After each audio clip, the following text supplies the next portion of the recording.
എന്താ ചോദ്യം? ഒന്ന് ആ ചോദ്യം വേണ്ട. അല്ല, CMRL വിഷയത്തിലെ കോടതി വീണ്ടും ഇത്തരത്തിൽ ED അന്വേഷണം തുടരാമെന്ന് പറഞ്ഞിട്ടുണ്ട്. അപ്പോൾ ഇത് കേവലം ഒരു വ്യക്തിക്ക്, പിണറായിക്ക് വേണ്ടിയല്ല, പിണറായിയുടെ മകൾക്ക് വേണ്ടിയെന്നുള്ള ആക്ഷേപം ഈ സമരമൊക്കെ നടത്തിയത്, അങ്ങനെ ഒരു ആക്ഷേപം കോൺഗ്രസും BJP ഉയർത്തുന്നുണ്ട്. ഇല്ല, ആ വിധി കണ്ടിട്ടില്ല, അയച്ചിട്ടുമില്ല.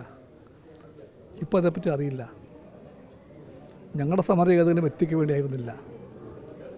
ഞങ്ങളുടെ സമരം LDF നേതാവായ മുൻ മുഖ്യമന്ത്രിയായിട്ടുള്ള CPIM-ൻ്റെ പൊളിറ്റ് ബ്യൂറോ അംഗമായ പിണറായി വിജയൻ്റെ വീട് 8 മണിക്കൂർ നേരം ED ഉപരോധിച്ചു.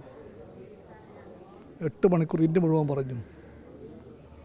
സമരം അതുകൊണ്ടായിരുന്നു. CMRL, എക്സാലോജിക് 2 കമ്പനികളാണ്. അവ തമ്മിലുള്ള ഉടമ്പടിയോ ധാരണയോ കരാറോ ഒന്നും ഞങ്ങൾക്കറിയില്ല. അത് ഞങ്ങളുടെ വിഷയമല്ല. അത് ഞങ്ങളുടെ വിഷയം LDF ആണ്.